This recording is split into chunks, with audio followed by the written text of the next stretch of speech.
అందరికీ నమస్కారం. ఆండర్ వ్లాగ్స్కి స్వాగతం. నేను సత్యనారాయణ గన్నవరపు. ముందుగా అందరికీ విన్నపం, దయచేసి వీడియోను పూర్తిగా చూడండి, లైక్ చేయండి, షేర్ చేయండి, సబ్స్క్రైబ్ చేసుకోండి.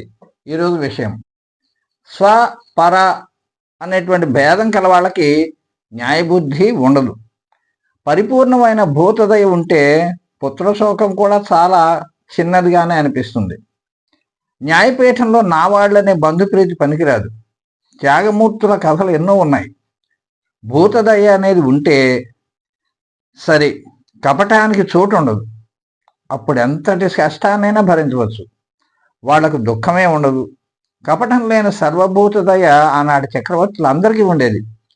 కేవలం పురాణాల్లోనే కాదు, ఇది మానవ చరిత్రలో మహాత్ములందరికీ ఉండే విశేష లక్షణం.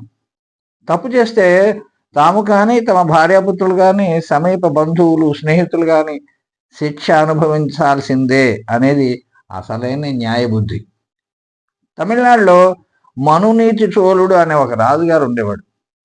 ఆయన తన ప్రజల్ని, సర్వప్రాణుల్ని తన సంతానంలాగానే దయార్ద్ర హృదయంతో అభిమానించేవాడు. అతని న్యాయబుద్ధి చాలా విశిష్టమైనది. శివకేశవ భేదం లేకుండా పూజలు చేసేవాడు. ఆయనకి సంతానం లేదు. యజ్ఞయాగాలు, దాన ధర్మాలు విధి విహితంగా ఎన్నో చేశాడు. శివుని దయ వల్ల అతనికి కుమారుడు కలిగాడు. రాజకుమారుని పేరు వీధి విటంకుడు, అంటే పరమాత్మను ప్రసాదం అని అర్థం. అందం, సమృద్ధి, సద్బుద్ధి, వీరత్వం, శివకేశవులందు భక్తిభావం కలిగిన రాజకుమారుడు అతడు. ప్రతినిత్యం దేవాలయానికి వెళ్ళి సేవ చేసి వచ్చేవాడు. వేద పఠనం, సత్సంగం, తల్లిదండ్రుల సేవ అతని నిత్య కృత్యాలు. ఒక రోజున శివాలయం నుండి రాజభవనానికి వచ్చే దారిలో రాజకుమారుడు కొంచెం సేపు రథం తోలాడు.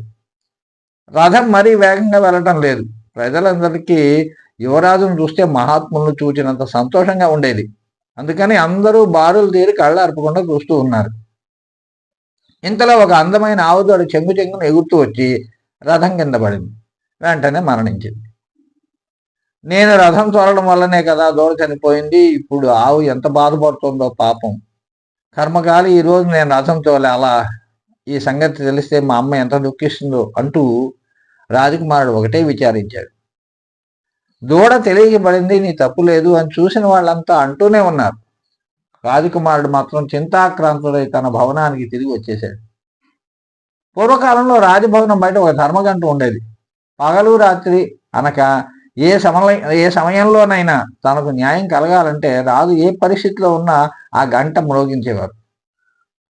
రాజు కూడా వెంటనే వచ్చి విచారణ చేసి తీర్పిచ్చేవాడు. ఒక ఆవు వచ్చి ధర్మగంట మోగించింది. దాని అంబారావం విని రాజు సంగతి ఏమిటని మంత్రిని అడిగాడు. ఉదయం జరిగిన దుర్ఘటనను మంత్రి వివరించి చెప్పాడు. చివరిలో యువరాజు తప్పేమీ లేదని, దూడదే తప్పని కూడా మంత్రి అన్నాడు. న్యాయం న్యాయమే, ఎవరికైనా ఒకటే న్యాయం. ఎంత దైవానుగ్రహం వల్ల పుట్టిన వీధి వేటంకుడు చేసింది నేరమే, దానికి శిక్ష తప్పదు. అతన్ని రథం కింద పడుకోబెట్టి నీవే రథాన్ని వాని పైనుంచి నడిపించాలి అన్నాడు. వాడు చనిపోతాడు, దూడ అలాగే చనిపోయింది కదా అని రాజు మంత్రికి ఆజ్ఞ ఇచ్చాడు. ఇటు యువరాజును చంపలేక, అటు రాజాజ్ఞ కాదనలేక మంత్రి తనకు తాను కత్తితో పడుచుకుని చనిపోయాడు. నేను చెప్పిన పని మంత్రి చేయలేదు కనుక నేనే శిక్షణ అమలు చేస్తానని చెప్పి రాజు తన కుమారుని మీద నుంచి రథం తోలాడు. రాజపుత్రుడు చనిపోయాడు. ఏం కర్మ, ఎంత బాధ, నా వంశంలో వీడు పుట్టాడు, నేనే చేతులారా వీడిని చంపేశాను అని వాపోతూ తన తల కత్తితో నరుక్కోబోయాడు. అప్పుడు ఇంద్రాది దేవతలు ప్రత్యక్షమై, రాజా, నీ న్యాయబుద్ధి పరీక్షించాం, నీవే నెగ్గావు.